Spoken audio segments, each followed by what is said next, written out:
for free, for free, for free, for free. He was brought to us today to Music on the Inside. We have Alina, Ruth Gordon, and Mikhail. And I want to thank them. They're doing an event on June 17th at Ethical Culture, 7 p.m. You can go to Facebook. There should be a little flyer going around, the ladies passing out flyers. Huh? Alfonso's going to be at the concert, so you have to come back out for that. And I want to thank him for his generosity. So much talent in our hoodie. So much talent in our hoodie. We have to support it. We have to support it. And right now, I want to bring up a fine poet and who's been generous. We did a gig at the Apollo together so many moons ago. Lucretia Berry.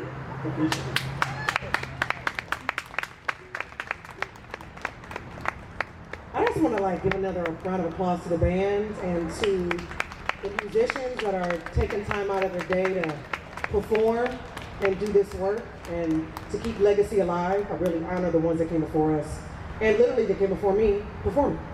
So I've been a teacher in Harlem for the past, I guess since the statue was up here in 2003, and it's really raised me.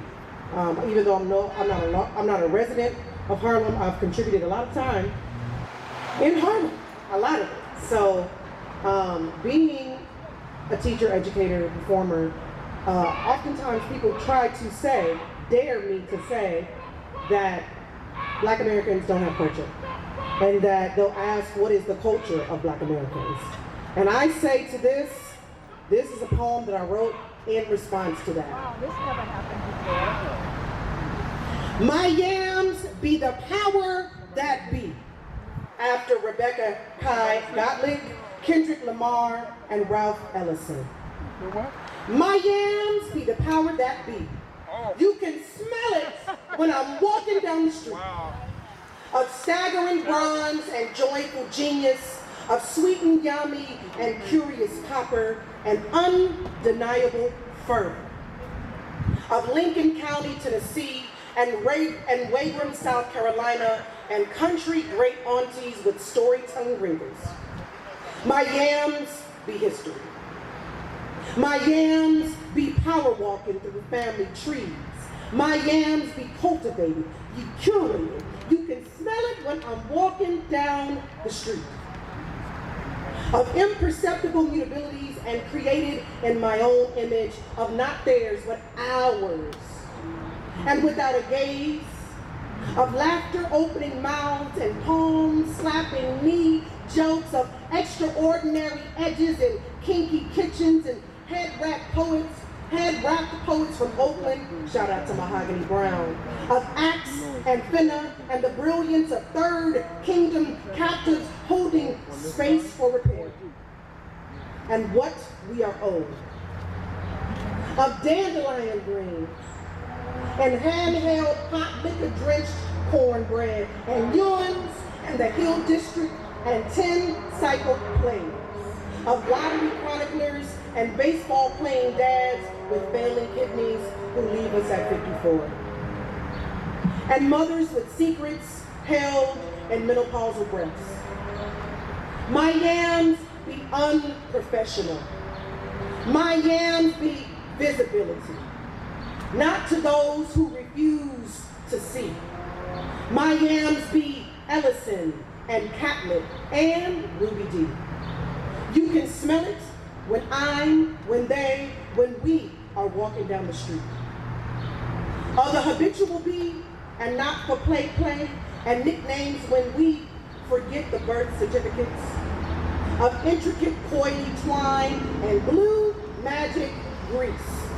And Luther V on a Saturday, while total praise on a Sunday.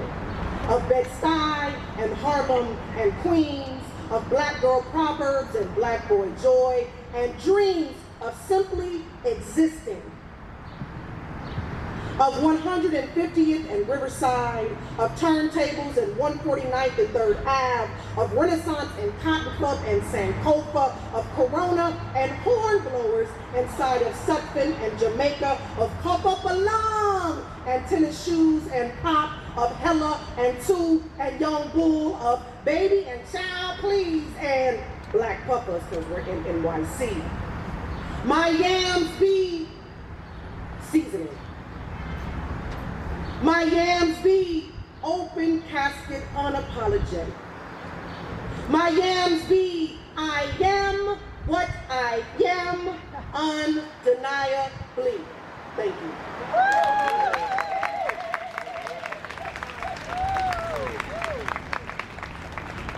20 years ago, Ruby Dee stood on this very spot and read from Ellison about yams and what and how the character he was in the city, he was in the country, but the yams just kept beckoning to him. There used to be vendors on the street that would sell roasted yams, and I'm sure Ruby Dee would be applauding you now. You were just as good as she was. Really, thank you so much.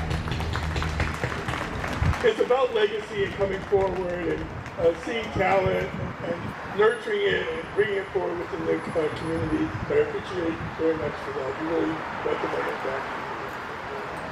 And now we want to go with one other person, Miss Alloway, Patrice Alloway.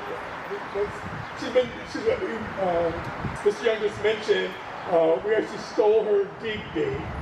He's Saturdays, but Berta's here on Sundays typically, and she's been documenting the time here. She's got some wonderful images and stuff related. And I really encourage you go back and look at the photographs and think of people like Vander Zee, and there's a book out just of Mr. Ellison's photographs of his time in Harlem. So not always everyone's documenting great events like this. So you got all those pictures on your phone, but you need to be downloading them and keeping a kind of scrapbook of the time here, because it will pass faster than you think. Hi. Hello, my name is Roberta Alloway, CO Berta ND Productions. I've been doing promotions for 20 years around Harlem and all over the world, really. And I just want to say thank you to Ralph Ellison, because this spot now belongs to me. On Sunday. I'm here now. I'm here now.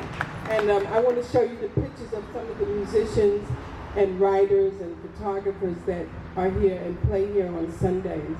And we came out when COVID was out, and we brought the elders out and the people in the neighborhood. They all came out every Sunday and enjoyed the music, and we're still coming out. So come out whenever you come out on Saturdays too.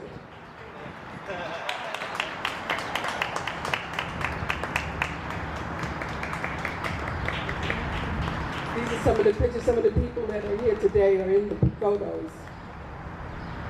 You can take this one.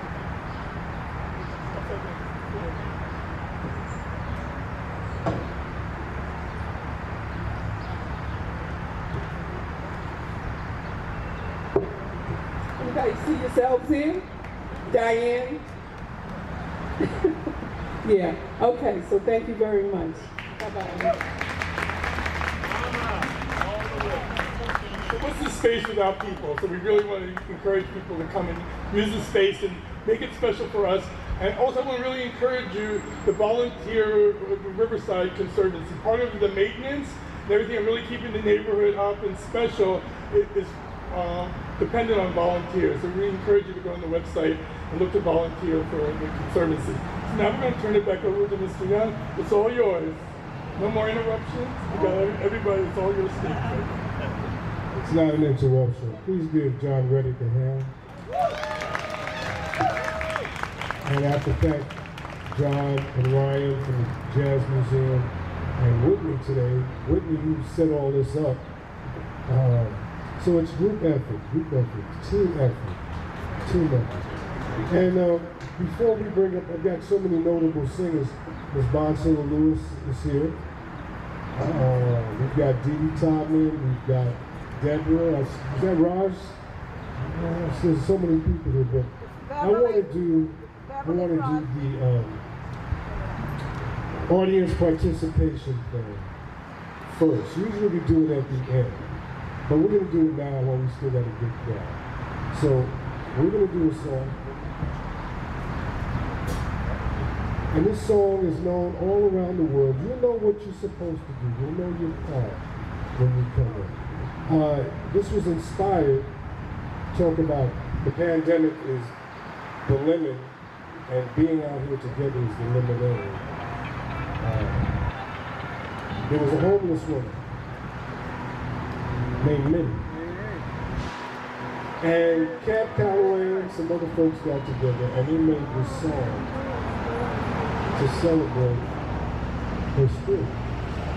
So from the limit of being on the street came the eliminating of this fantastic song.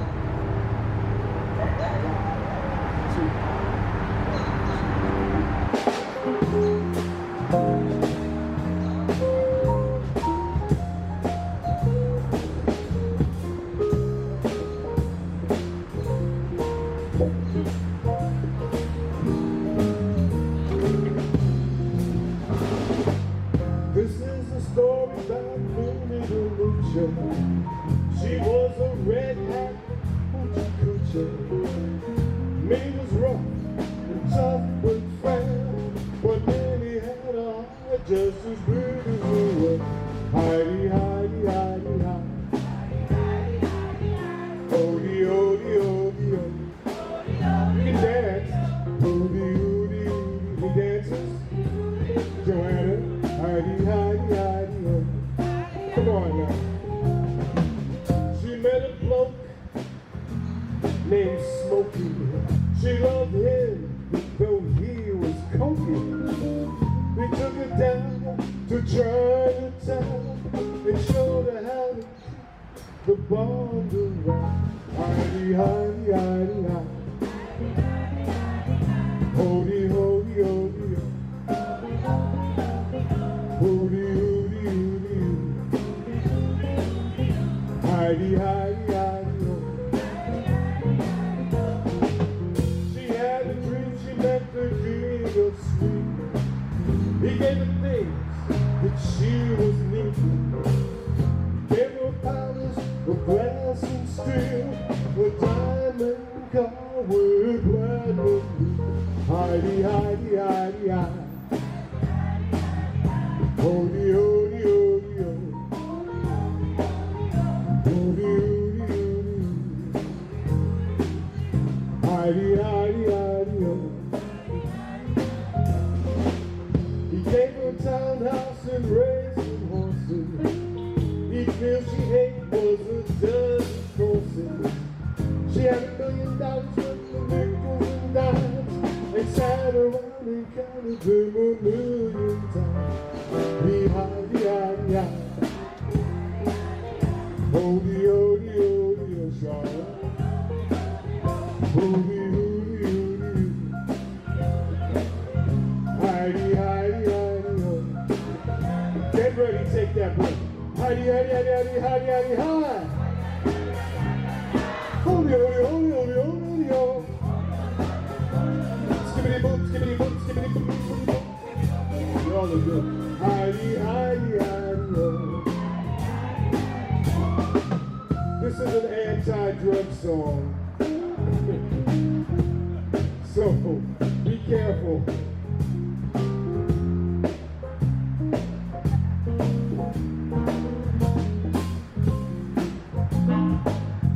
Heidi, Heidi, Heidi, Heidi.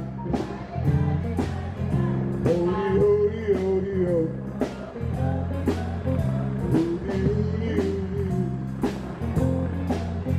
Heidi, Heidi, Heidi, ho. Poor girl, poor girl.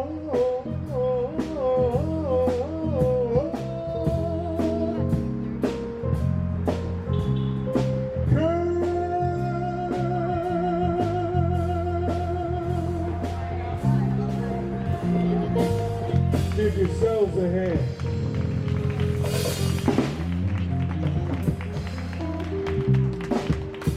You're gonna kill me. I'm gonna mooch a minute. And Dale, we're gonna have one more person wants to give you a little more information about the day, and then the rest of the time is gonna just be music. So you can enjoy the music. So Dale. Hi everyone. Hi. Well, first of all, I want to thank Riverside Park and a big shout out to Steve Simon. I wanted to just tell you a little bit about the origins of how this all happened, which was that, well, over 20 years ago, maybe 24 years ago, I think it was around 1998, Charles McKinney, who was at that time the administrator of the park, or the park director of Riverside Park, was someone that when I was a kid, I had done a lot of volunteering with him and had a, great relationship of going out and collecting garbage and stuff out here. And he knew that my mother, Ann Dobson, was a special events director. She'd been in that role for years at the United Negro College Fund, and then she had gone on and started an independent business. And he came to us one afternoon to say that there was an idea swirling around of, we knew we had a capital project to get the island redone, and that maybe we should put a public art in commemoration of Ralph. At that time, Fannie Ellison was still alive. And I can see that day like it was yesterday, so I can't believe that here we are.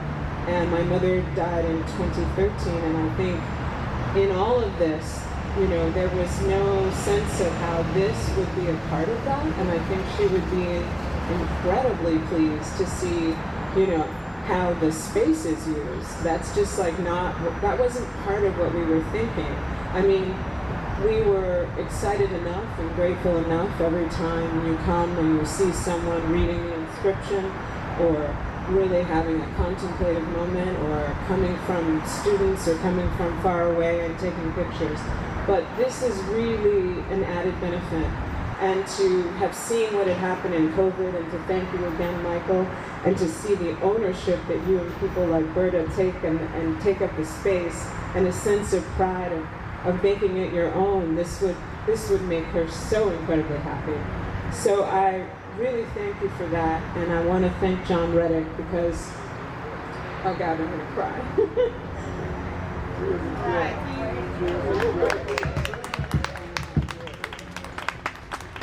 One of the best things she did, my mother was very forward thinking. She said, we're going to make John the chairman of the committee.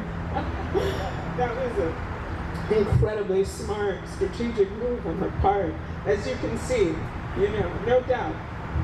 So, I'm looking forward to this being the beginning of activations like this, where we can even enrich these amazing, extemporaneous, exciting things that just came out of the ether of love and community, and that we can bring you more program of this nature, of all different types of art.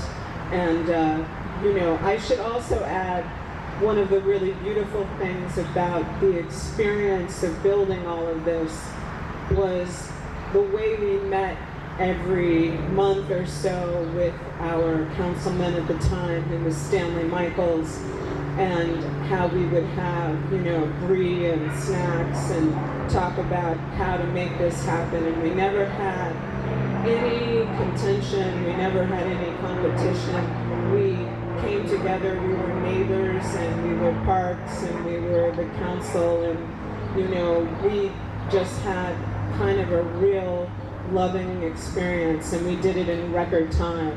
And it'll be something I never forget. And I know that for my mother, who had this career where, she worked with presidents and big name stars, and would say, oh, go say hi to Mrs. Bush, this kind of thing.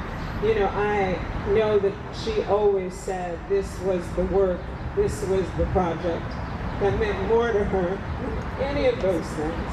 So thank you so much for being here. And please come back. It's like, her mom, I lived at 142nd Street, so I was a little out of the loop when they brought me in. And she said this committee was her Shackleton committee. I had to look up who Shackleton was. Shackleton's ship was stranded in the Antarctic, and he figured out all the talents of each of his crew, and that's why they survived. And this project, by the end of it, if one of those people in the committee had not been there, we might not be looking at what we're looking at. Like each time something was a short, someone you hadn't heard back from Miss Catlett, there was someone who knew her as brother aunt could give her a call, remind her of the deadline, or somebody else had a better relationship with the council person, or whatever. And this is before everybody decides now it's on the agenda. We should do African American art, and who should we do and where? And we never had a single argument because it was generated from the community.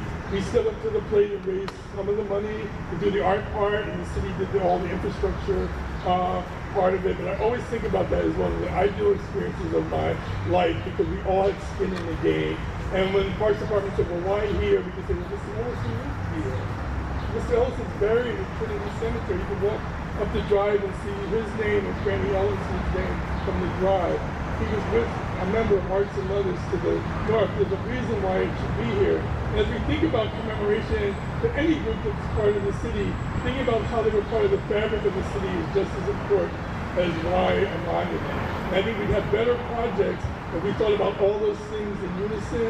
You know, Mr. Schomburg, you know, we could have statue of him in front of the Schomburg. He's actually worked for Bankers Trust, and the money he made as just a officer for taking documents back and forth for Bankers Trust. Wouldn't it be nice to know that a man named Schomburg was actually from the Caribbean, and that he actually, as a black man, worked down in the Bankers District, as opposed to putting everything in our neighborhood? How about thinking about spreading our history around the city? And I think back, as an architect, think of all the streets that are named for African Americans and where they end. They don't go throughout the city. They just go in the black district where we have political power. But you can overlay those names onto the redlining maps, and they would still line up.